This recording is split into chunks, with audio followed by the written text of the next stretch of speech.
Hello guys, माझ्या YouTube चॅनलमध्ये तुमचं स्वागत आहे. आणि आता 9 वाजले आणि मी आता निघालेच होते आणि तेवढंच माझ्या लक्षात आलं मी सोनूला औषधच नाही पाजलं. हे बघा सोनू कसा बघतो माझ्याकडे. काय पाचते हे बघा, हे सोनूचं औषध आहे. सोनू 2 दिवस झाला आजारी होता आणि तो कधीच माझ्या मागे लागला. म्याव म्याव म्याव. मग मी आता माझ्या लक्षात आलं त्याला औषधच नाही पाजले. हे बघा सोनूची औषधं. काल मला वेळच मिळत नव्हता ऑफिसमुळे त्याला हॉस्पिटलमध्ये न्यायला. तर माझ्या मावशी त्याला घेऊन गेली होती हॉस्पिटलमध्ये काल. चला मी तुम्हाला दाखवते, त्याला औषध पाजते.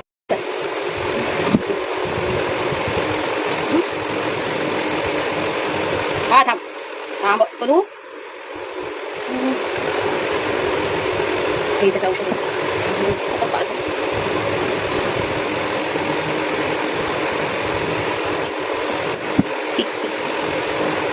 पिला जा. हे बघा त्याने औषध पिले आणि आता आपण जाऊ ऑफिसला. हे बघा तुमचं हे लिहून दिलेले काल मेडिसिन आणि हे आहे ते मेडिसिन. तुम्ही पण आता मांजरीवरती प्रेम करा आणि त्यांची काळजी करा. Bye bye. झालं माझं काम, निघाले मी आता ऑफिसला. Bye bye. जर तुम्हाला माझी यूट्यूबवरचे व्हिडिओ वगैरे आवडत असेल तर मला लाईक करा, फॉलो करा आणि शेअर करा. थँक्यू.